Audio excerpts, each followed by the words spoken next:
evening, friends. Good evening, friends. Good evening, friends. Good evening. Happy Wednesday. Happy Wednesday. Happy Wednesday. And that's all we do. It's just a happy Wednesday. Happy Wednesday. Happy. Because we're just happy to still be here. I know. We're just a little happy dance. Just a little bitty like, happy Wednesday. That's it. We'll cut it. We'll call it Weird Wednesday. So this is when we'll get really weird. Do something really weird. Let me see a weird. Oh, that's strange. Weird. It's Weird Wednesday. Happy Wednesday. Tonight, our unicorn tells us for today. Oh, that's for yesterday. We don't need that. Go away. It says, for Wednesday, June the 24th of 2020, the last week of June. Oh my gosh. It says, everything is temporary. Treat it as such. In other words, nothing lasts forever, little friends. So treat everything as a gift because it's a present. And it's called a present for a reason because it's a gift. It's only temporary. So cherish it, love it, and treat it well while you still have it because you never know how long you're going to have it. And you never know when it's going to leave or who. You never know. So treat everyone and everything with kindness and love. Okay, little friends? Okay, little friends. Tonight, we are still reading from our little Paddington book. So, what are we reading tonight? Let's see. Where do we leave off? We got our handy dandy, her little bookmark friend. Hello, little friend. We are on Paddington in the Garden. Raise your hand if you have a garden. I do. You do. We know you do. Yes, you do. Some of you do. Some of you don't. It's okay if you don't.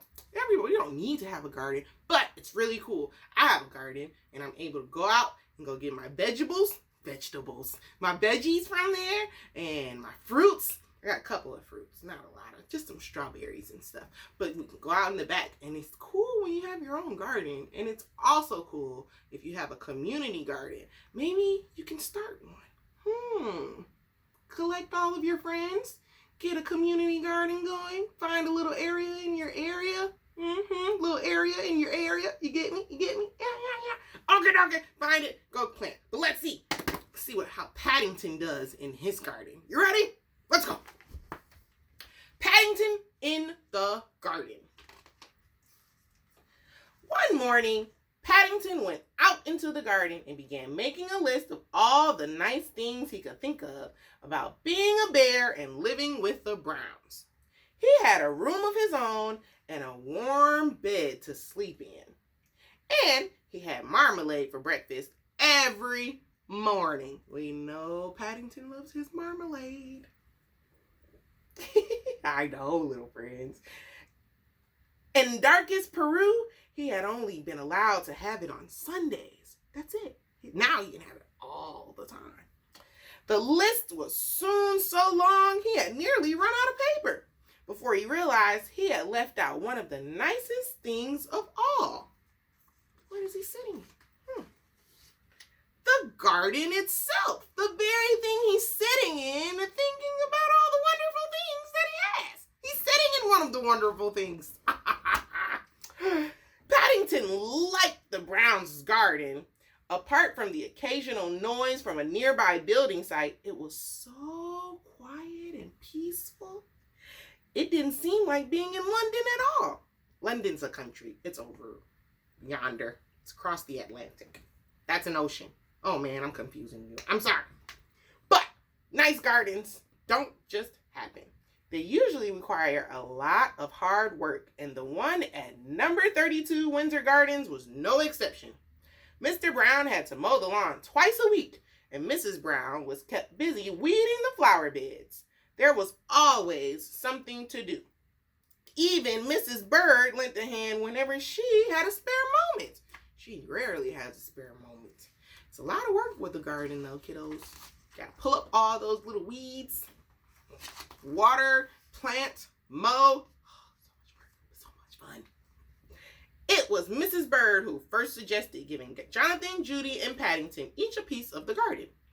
It will keep certain bears out of mischief, she said meaningly, and it will be fun for Jonathan and Judy as well. Mr. Brown agreed it was a very good idea, and he marked out 3 plots at the far end of the lawn. Paddington was most excited. "I don't suppose there are many bears who have their own garden," he exclaimed. "I don't think so. I don't know too many bears who have their own garden." Early the next morning, all 3 set to work. Judy decided to make a flower bed, and Jonathan had his eye on some old paving stones. Paddington didn't know what to do. In the past, he had often found that gardening was much harder than it looked, especially when you only have paws. He's got no hands. He's got little paws. Oh, right, you've got paws. You got hooves. Okay, you can stay. In the end, armed with a jar of Mrs. Bird's homemade marmalade, he borrowed Mr. Brown's wheelbarrow and set off to look for ideas. He's got to have that marmalade. You need it for inspiration. Brain food, right? Yeah, sure, we'll go with that. His first stop was a stall in the market where he bought a book called How to Plan Your Garden by Lionel Trugg. It came complete with a large packet of assorted seeds, and if the picture on the front cover was anything to go by, it was no wonder Mr. Trugg looked happy, for he seemed to do most of his planning while lying in a hammock. Of course, he's just in a hammock. That's one of those swingy things in between the trees that you lay in and relax. Yeah, it's like fun. By the end of the book, without lifting a finger, he was surrounded by blooms. Paddington decided it was a very good value indeed, especially when the owner of the stall gave him 2 pence change. I don't know how effective or how workable this book is if all he's doing is laying in a hammock, right? You can't work on a garden from doing that. Mr. Trugg's book was full of useful hints and tips. The first one suggested that before starting work, it was a good idea to close your eyes and try to picture what the garden would look like when it was finished. Okay, let's close our eyes. It's called visualize. Let's close your eyes and see your garden. I see all my flowers, plants. Okay, we did that part. Okay. Having walked into a lamppost by mistake, Paddington decided to read another page or 2, and there he found a much better idea. Mr. Trugg advised standing back and looking at the site from a safe distance, preferably somewhere high up. Paddington knew just the spot. Gotta get up high. It's called a vantage point. By the time Paddington reached the building site near the Browns' house, it was the middle of the morning and the men were all over their tea break. Placing his jar of marmalade on a wooden platform for safekeeping, he sat on a pile of bricks for a rest while he considered the matter. There was no one about, and there was a ladder nearby. Uh-oh, Paddington's gonna go up. You think? Let's see. Mr. Trugg was quite right. The Browns' garden did look very different from high up. But before he had time to get his breath back, Paddington heard the sound of an engine starting up. Uh-oh. He peered through a gap in the boards. As he did, so his eyes nearly popped out. Uh-oh. On the ground just below him, a man was emptying a load of concrete on the very spot where he had left his jar of marmalade. Oh my no! Paddington scrambled back down the ladder as fast as his legs would carry him, reaching the bottom just as the foreman came around a corner. That's the man with the concrete. "Is anything wrong?" asked the man. "You look upset." "Oh, he's running." "My jar's been buried," exclaimed Paddington hotly, pointing to the pile of concrete.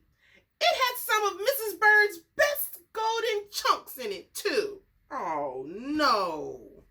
It's underneath." "I won't ask how your jar got there," said the foreman, turning to Paddington as his men set to work clearing the concrete into small piles, "or what you were doing up that ladder." I'm glad of that," Paddington politely said, raising his hat. He almost got caught. Suddenly, there was a whirring sound from somewhere overhead.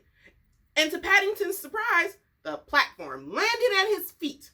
"My marmalade!" he exclaimed thankfully. "They got it! Look at that!" "Your marmalade?" repeated the foreman, staring at the jar. "Did you say marmalade?" "That's right," said Paddington. "I put it there ready for my 11sies. That's like after lunch, after dinner, after dinner, after dinner, after dinner. 11sies. It must have been taken up by mistake. Now the tops come off. Oh, no. It's marmalade everywhere." It was the foreman's turn to look as though he could hardly believe his eyes. "That's special quick-drying cement," he wailed. "It's probably rock hard already. Ruined by a bear's marmalade. Uh-oh. No one will give me tuppence for it now." "I will," said Paddington eagerly. "I have an idea."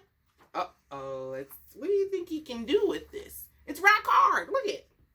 Can't do anything with that. What do you do?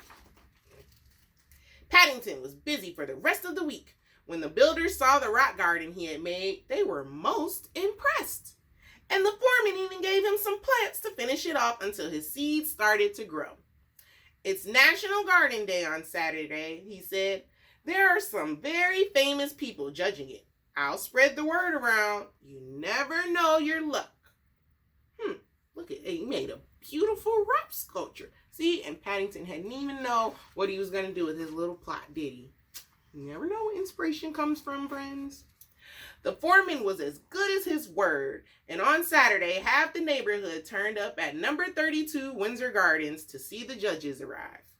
Paddington nearly fell over backwards with surprise when he discovered that no less a person than Mr. Lionel Trugg himself was leading the procession. That's the guy that wrote his book. "It's very good of you to get out of your hammock, Mr. Trugg," he exclaimed.